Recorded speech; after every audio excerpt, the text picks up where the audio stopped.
All right, today we're jumping into a story that's, well, it's personal and it's gritty. It comes from a writer who goes by the name Sausage Sister, and it's all about 1 year she spent in a German butcher shop. And trust me, it is a wild ride. So she kicks things off with a simple question for you. Do you love sausages? Seems easy enough, right? But for her, man, the answer to that question ended up changing her entire life.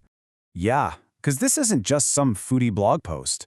This is a story about what it really means to chase a passion, to follow it to the ends of the earth, and land in a place that's nothing like you imagined. So picture this. It's May 2nd, 2024.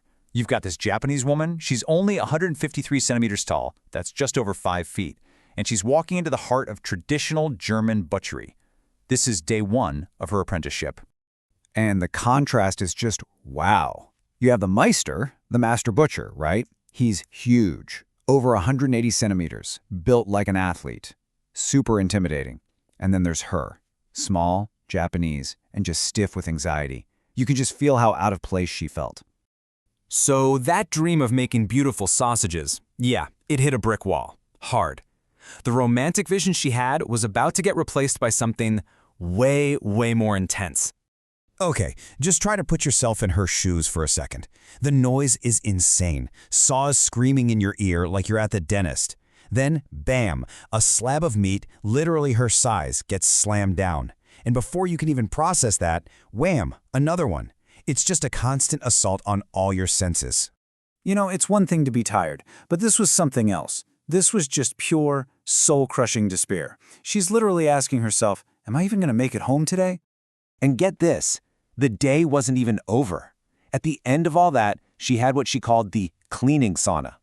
Think about it, an hour, maybe more, in a sealed room with no AC, just spraying scalding hot water everywhere. It basically turned the whole place into a steam room. Just brutal. And that's the thing, right? It wasn't just about the physical work. The mental side was just as tough, maybe tougher. Her German wasn't cutting it, her confidence was gone, her pride just crushed. She'd lie awake at night with German phrases just looping in her head, and even had to hide in the bathroom to cry. It was a total breakdown. But here's the thing about hitting rock bottom. Sometimes you find these little glimmers of hope. Tiny sparks that, just keep you from giving up completely. She got to take a 3-week trip back to Japan, and it was an absolute lifeline. Suddenly, people understood her. Her mom made her favorite tempura. It was this huge reminder that, okay, she had a place to go back to. It was exactly the recharge she needed. So she gets back to Germany, and something clicks. There was this one task, vacuum packing, that she was, and I'm quoting her here, catastrophically bad at.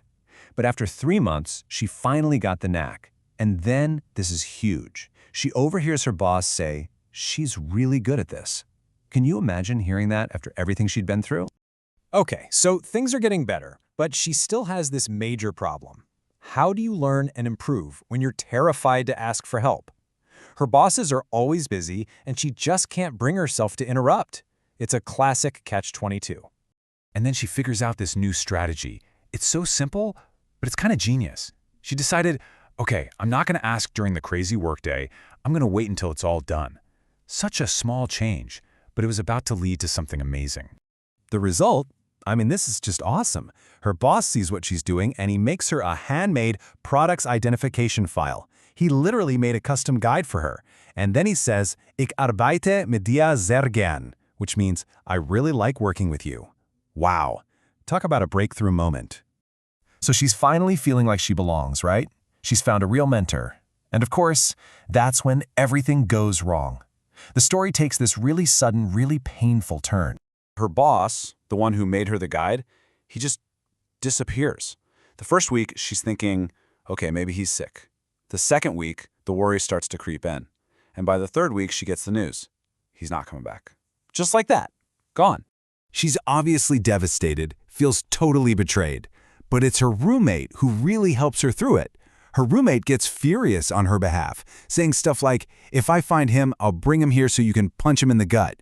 And you know what? Hearing someone else be angry for her was exactly what she needed. It helped her turn that grief into determination. And that determination, that new resolve, brings us to the end of her first full year. A year that, let's be honest, tested her in every single way imaginable. So, 1 year passes. It's not like there was a party at the shop or anything. It was just this quiet personal milestone, a moment for her to look back and think, wow, I survived. And when she thought about it all, it really boiled down to one simple, powerful thought she had for herself. So what did she do? She decided to take all that anger and hurt and use it as fuel. She was going to become an even better butcher. And maybe, just as important, she decided she was going to treat herself for her birthday. A little wine, some sausages, a celebration of herself. I mean, what a story, right?